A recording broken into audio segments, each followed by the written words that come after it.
안녕하세요. 스포츠 분석 천교수입니다. 저희 채널을 방문해 주셔서 감사합니다. 이번 회차 천교수 가족방 적중 내역입니다. 적중하신 분들 모두 축하드리며 오늘의 경기 분석도 재밌게 시청하시고 유익한 정보 얻어가시기 바랍니다. 천교수 가족방 입장은 영상 하단 고정 댓글을 통해 입장 가능합니다. 그럼 오늘의 경기 분석 시작하겠습니다. 6월 22일 J리그 일본 축구 6경기 분석 시작하겠습니다. 첫 번째로 니가타 대 가와사키 경기 알아보겠습니다. 먼저 전반적으로 니가타가 가와사키 상대로는 좋다. 지난 시즌에도 컵 대회와 리그를 통틀어서 2승 1무로 지지 않았던 모습을 보여줬다. 특히 니가타가 가와사키를 상대로 화력을 폭발시키는 모습을 보여준 점이 인상적이었다. 원정에서 64%의 점유를 가지고 밀어붙이는 모습을 보여준 적도 있는 것이 니가타다.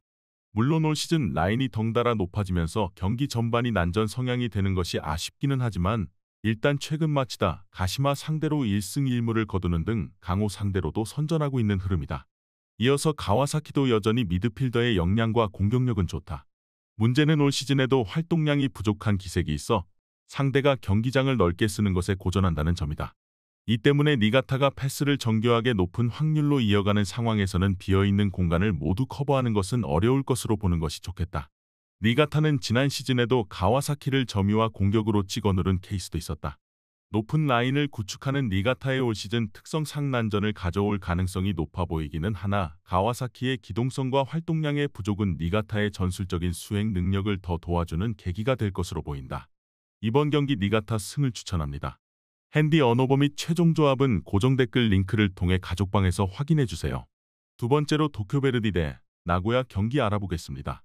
먼저 베르디의 입장에서는 나고야가 어느 정도 할 만한 상대다. 특히 나고야가 카운터에 능한 편인데 베르디의 플레이는 잠그는 것이 일단 1순위다.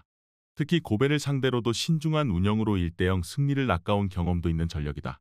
물론 베르디의 수비가 일부 리그에서는 상당히 쉽게 무너지는 성향을 보이기도 하지만 일단 나고야를 애먹일 수 있을 만한 카드를 가지고 있다는 점은 분명하다. 이어서 나고야가 생각보다는 수비에서의 문제를 드러낼 수 있다고 본다. 지난 매치에서도 쇼난에 몰아치는 움직임에 상당히 고전했던 편이고 할만한 팀을 만났다 싶으면 슬금슬금 라인을 올리다가 역습에 당하는 경우도 잦은 전력이다. 일단 라인을 공격적으로 끌고 가도 문제인 것은 주커가 없는 상황에서 공격에서의 힘이 명확하게 드러날 가능성이 적기 때문이다. 베르디가 꾀할 만한 상황으로 보고 있다. 생각보다 나고야와의 상성이 좋고 수비, 역습으로 꽤 강호들을 물고 늘어지는 능력도 있다. 나고야가 공격을 하는 상황에서도 주포의 이탈이 신경 쓰이는 상태고 오히려 자신들이 역습에 당하는 상황도 없지는 않은 편이다.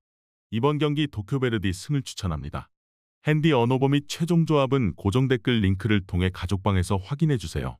경기 분석 잘 보고 오셨나요? 다음 경기 분석 보시기 전에 천교수 가족방 입장하시는 법 안내해드리도록 하겠습니다. 첫 번째로 영상 하단 댓글을 클릭해주세요. 두 번째로 링크를 클릭하신 후 세 번째로 채팅 참여하기 클릭하셔서 문의 주시고 답장 기다려주시면 됩니다. 남은 영상, 유익한 정보 얻어가시길 바라며 이어서 다음 경기 분석 시작하겠습니다. 세 번째로 FC 마치다 대 후쿠오카 경기 알아보겠습니다. 먼저 마치다는 후쿠오카가 상당히 까다로운 팀이라는 점은 분명하다. 특히 상대가 빌드업을 위해 올라오는 것을 끊고 저격하는 마치다 입장에서는 좀처럼 올라오지 않는 후쿠오카가 상당히 부담스러울 것으로 보인다. 나상호나 듀크가 없음에도 공격진의 뎁스가 상당히 폭넓다는 점을 확인한 점은 다행이지만 일단 마치다의 장점인 역습을 할 만한 공간이 적을 가능성은 존재한다. 이어서 후쿠오카는 기동력이 뛰어난 팀들을 낮은 블록으로 공략하는 능력이 좋다. 다만 후쿠오카가 너무 소극적으로 운영을 하는 특성을 가진 점은 아쉽다. 올 시즌 공격 횟수 자체가 리그에서 두 번째로 낮은 팀이기도 하다. 결국 한 골 싸움에서는 후쿠오카가 기본적으로 불리하다. 더에디 같은 선수를 후반에 넣어서 카운터 비기를 준비하기는 하는데 효율이나 공격의 양 자체가 너무 아쉽다. 일단 마치다 입장에서도 좀처럼 공격을 적극적으로 하지 않는 후쿠오카를 공략하는 것은 어려울 것으로 보고 있다. 물론 후쿠오카의 공격보다는 마치다가 더 적극적으로 움직이는 성향인 것은 사실이다. 치열한 접전을 펼칠 것으로 보인다. 이번 경기 무승부를 추천합니다. 핸디 언어버 및 최종 조합은 고정 댓글 링크를 통해 가족방에서 확인해주세요. 네 번째로 주빌로 이와타 대 세레소 오사카 경기 알아보겠습니다. 먼저 이와타의 주포 저메인이 돌아왔다. 일단 폭발력을 보장할 수 있는 선수가 돌아온 점은 호재다. 다만 이와타 이외에는 별다른 보조 득점원이 없다는 점은 공백이라고 할 수 있을 것으로 보고 있다. 특히 저메인도 부상에서 돌아온 지 얼마 되지 않은 시점이기도 하다. 특히 세레소의 중앙 블록의 견고함이 만만한 팀이 아니라는 점도 포인트가 될 수 있다고 본다. 이어서 세레소의 경우도 원맨팀 성향이 강하다. 레우 세아라가 주포 역할을 하고 있지만 역시 골을 넣을 수 있는 자원은 부족한 편이다. 물론 세레소의 경우 중앙에서의 견고함이 떨어지는 팀이라고 보기는 어렵다. 특히 4-2-3-1로 올라갈 수 있는 힘도 없지는 않다. 이와타의 수비가 지난 경기에서는 나쁘지 않았는데 압박을 당하면 자기 진영에서의 실수도 제법 나오는 편이다. 세레소가 신승하는 상황을 기대해보고 있다. 두 팀이 서로 공격에서는 원맨팀 성향이 강하다. 따라서 득점 차이를 크게 벌리기 어려워하는 편이다. 물론 세레소의 경우가 체급이나 단단함에서 장점이 뚜렷한 편이라고 볼 여지는 있다. 특히 자기 진영에서의 실수가 잦은 이와타의 약점을 노릴 가능성이 있다. 이번 경기 세레소 오사카 승을 추천합니다. 핸디 언어버 및 최종 조합은 고정 댓글 링크를 통해 가족방에서 확인해주세요.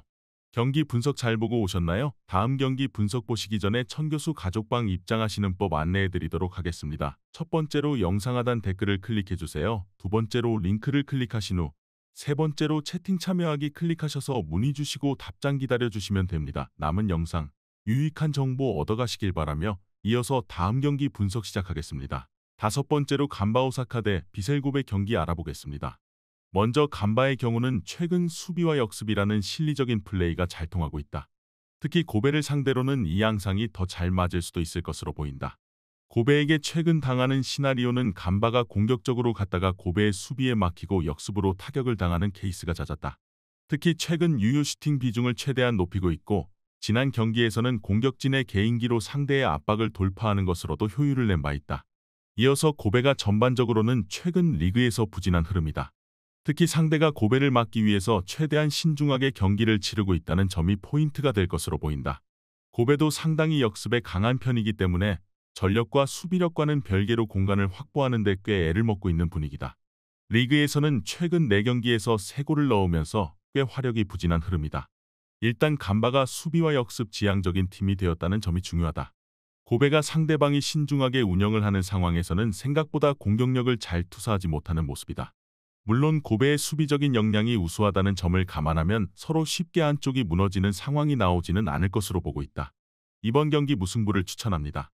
핸디 언어버 및 최종 조합은 고정 댓글 링크를 통해 가족방에서 확인해주세요. 마지막으로 우라와 레드 대 가시마 경기 알아보겠습니다. 먼저 우라와는 전반적으로 최근 수비적인 페이스가 좋지 못하다. 특히 고베전에서는 상대에게 패스워크를 자주 허용하는 모습이었다. 우라와가 점유율을 상대에게 내준다고 해도 결정적인 찬스를 내주지 않는 특성을 지녔는데 그 양상이 흐트러지고 있다. 특히 가시마도 빌드업을 꽤 유려하게 할 수 있는 팀이라는 점을 감안하면 슐츠 복귀 이후에는 우라와의 수비가 더 상승 곡선을 타기를 바라야 한다. 이어서 가시마도 수비가 완벽한 팀은 아니다. 공을 가지고 있는 상황에서 실수가 나오는 상황에서는 수비에서의 역습 허용이 늘어나는 편이다. 우라와를 상대로도 실점 가능성이 없지는 않은 이유다. 다만 가시마도 원정에서 상당히 높은 수준의 공격 성공률을 보이는 등 공세에 힘이 만만한 팀이라고 보기는 어렵다. 패스의 질이나 성공 확률 자체는 높은 팀이라고 할 수 있다.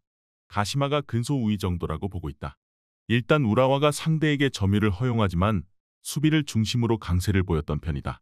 다만 최근 패스를 허용하는 빈도가 잦아지는 등 장점인 수비가 불안하다. 가시마 역시 역습 대응이라는 약점이 있지만 원정에서도 골 기록이나 공격 성공 확률은 매우 높다.